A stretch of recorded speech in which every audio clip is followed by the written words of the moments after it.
Welcome to the Diverse Minds podcast, where we give you the tips, tools, and techniques you need to be a mentally healthy and inclusive leader. Each week, you'll hear about a variety of topics linked to mental health, wellbeing, and diversity that will enhance both your professional practice and personal wellbeing.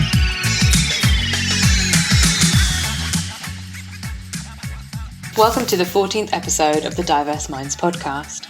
On today's episode, I'm going to be talking about Christmas and why the modern Western way of celebrating Christmas may not be the best for your mental health and well-being.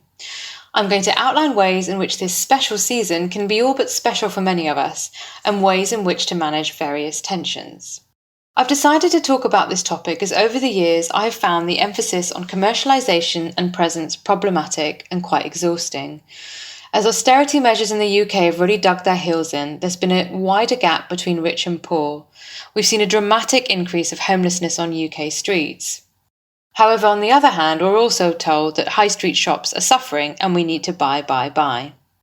The other thing to note is that sadly, Christmas is a time where you see increased level of domestic and sexual violence, increase in loneliness, potentially homelessness, and women still being the primary organisers of the season.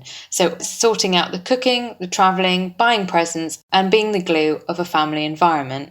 Really not that relaxing for them. And then there are other people who don't have a traditional family or family that might have passed away, and this makes it really difficult.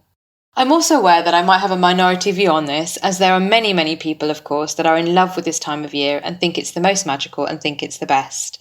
If that's you, I'm really happy and that's fantastic. So this probably isn't the best podcast for you, and I would say have a look at some of the other ones that are available to listen to around maybe managing mental health, Black mental health, or any of the other topics I've spoken about. However, I want to share the information about the challenges and how I help people and what you can do if you do find this time of year stressful, untoward, or challenging or difficult in any way. And I think for the reasons that I've talked about, it can be a very problematic time of year, in particularly feeling burnt out and not having the time for yourself, and potentially returning back to work completely exhausted. And according to Age UK in 2018, 500,000 older people, that's I think classified as 65 plus, across the UK are expecting to feel lonely. They felt lonely in 2018. Particularly women's refuges and women's charities see a marked increase in domestic violence during this Christmas period. And the average British family will have 5 arguments in some way over Christmas Day, with the first one starting at 10:13 a.m, according to a survey in 2012. And I have seen people struggle with this season and not being able to have the time that they need, but also a time where they start to think about what January is going to bring, the cold weather, not feeling well. There is just a plethora of things that go on. And at the end, I'd like to talk to you a little bit more about the Jingle Well, my winter wellbeing programme, that you can be part of if you want to do more work and prepare yourself for the Christmas season. So what can you do if you find this period very stressful, or it's lonely, or there might be specific challenges? The first thing is to carve out time and think about how do you want this season and time to be. Now, it may be too late because we are in the beginning of December, and it might be that the plans have been set and they've been set for a long time. And that's another thing I find very stressful, is plans chopping and changing. And how can this be managed? But if we take a step back and think, how do I want this season to be? So perhaps you do want it to be busy. Perhaps you do want to be driving around the country and seeing different family members and friends. That's brilliant. And I know some people will rent cottages in the countryside and have everyone come and they will cook and be merry, and that's brilliant. But that's not always possible for many of us. Or it might be that you're willing to compromise a Christmas Day and spend it with people that you wouldn't normally choose to, knowing that you have Boxing Day and the days between Christmas and New Year to yourself. So whatever it is, think about how you want the season to be.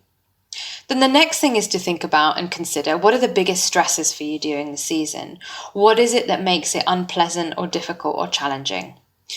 One thing could be that there's lots and lots of work to do and that you've got to manage your work before you finish. And the one good thing is that at least the UK shuts down. But there might be times where you have to work in between Christmas, and a lot of people have to do that. So what are the biggest stresses? What could wait if you do have to go back to work on the 27th, 28th and 29th? What can you do to manage that? And the third thing is to then go back to the points I always talk about, which is work-life balance. So what can you relinquish control of? What do you not want to give up? And what do you think would be helpful to just pause and reflect on and could wait until the new year. The fourth thing is around your social engagements. So I'm a complete extrovert and I love social engagements and I can never have enough of them. However, for some people, this will cause stress. Or you might think, yes, I want to say yes to everything because it sounds fun. And then when the moment comes, you feel exhausted because you've been tying up loose ends at work and actually it's not really what you wanted. And of course, there'll be those social engagements you can't really get out of. So think about your social engagements. What's on your calendar? What is giving you energy? The thought of attending, what's giving you energy and what's draining your energy? And could you tweak things? Think about how you don't want to go to something, be genuine, excuse yourself, just to manage your energy. The fifth point is about planning ahead. So who is organizing what? This sounds very straightforward, and of course, in some ways it is, but how do you want to plan things and who's going to take responsibility, whether it's friends, families, carers, guardians, whatever you're doing for different aspects of this particular season and the activities that you have to do. The sixth thing I would say is really about how you carve out time for yourself. Can you do this? When can you do this? How will you do this? Do you have a pile of magazines like me that you save up for a quiet moment to read? And it might be that you diarise them, although some people find that too formal, or think, okay, on Wednesday, during the Christmas season, I'm going to just spend 2 hours doing that. And again, I know this is much more difficult when you have young people to look after, or elderly care to do as well. I think that can be even more challenging, but that links to my previous point around planning ahead and who can support you. My seventh tip is around hosting and how good can be good enough. Have you agreed to host something, whether it's Christmas, Boxing Day, New Year's Eve, whatever it is, and how does that make you feel? And again, it could be that you're really excited about it and it's the best thing about the season, or it could be that you felt in a position that you had to say yes and you didn't really want to. So think about that and think about who else could help you. Could people bring a dish? And as I said, good is good enough and it doesn't have to be perfect. And what's perfect and what's acceptable? And could you cope with acceptable? The eighth thing is around presence, Presence, versus presence, Presents. And how, for a lot of people, depending on how they feel love, and I don't just mean in a romantic way, I mean in a kind of connection sense, that being present in the moment versus giving presents can actually be much more powerful. So if budgeting is an issue and finances are an issue, well, actually, I think many people would prefer presence, as in being there, than presents. And could you all swap presents, gifts, for being in the moment and being with each other? My ninth tip is around keeping active. So it's not about running marathons, although, if you're marathon training, brilliant, well done you. But how can you keep active? Because often Christmas is quite a sluggish time, and maybe we do need to sit in front of the TV and absorb different programs that we don't normally get to see.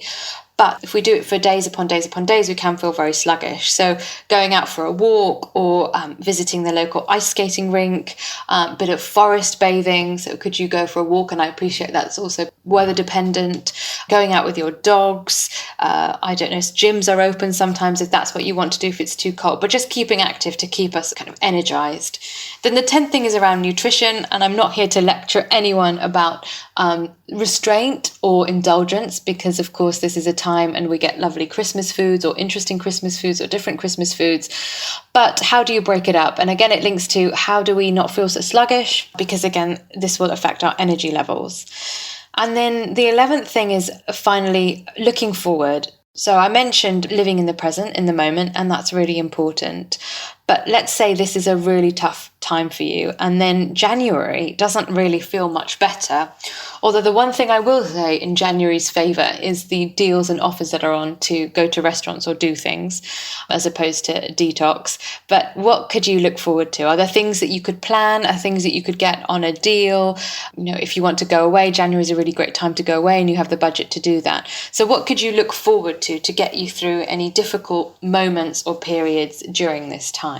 And I think it's important to recognize that it's not about solving everything. It's about thinking, what's in my control? What can I do? There'll be things outside my control, but those that are in my control, what can I do to make myself feel more autonomous and powerful and enjoy the time that I have off, even if it's a small amount of time, and reconnect with people that I might not have seen or linked in with. So I hope you found these tips useful around how to manage your well-being at Christmas. And I mentioned earlier the Jingle Well programme, and I'm going to be starting the Jingle Well programme on the 9th of December, and it's a 12-day programme, and it's going to cover the topics I've touched on in much more detail. So it's going to be run through a closed private Facebook group, so you will need a Facebook account. And each day for the 12 days, I'll be focusing on one of the areas that I mentioned. There'll be a quick video, some exercises for you to do, and a follow-up email to check in, and we'll all be supporting each other on the group. And if you want to register your interest, I've put the link in the show notes to the form, and it's £120. That's simply £10 a day for each of the 12 days to gain valuable insights and have the winter well-being experience that you want. So I really hope you'll join me in being part of the Jingle Well programme. We kick off on the 9th of December, all information in the show notes, because you deserve the time and space that you need during this winter to feel good and face January feeling positive or more positive than you might have done, because these aren't just tips for the Christmas season, they're actually tips for you to use in all aspects of winter well-being. So I really hope you'll join me on Jingle Well. I hope you found this podcast useful, and I'll see you in the next episode. Thanks for listening to the Diverse Minds podcast. Don't forget to subscribe on Apple Podcasts, Spotify, or wherever you access your podcasts from.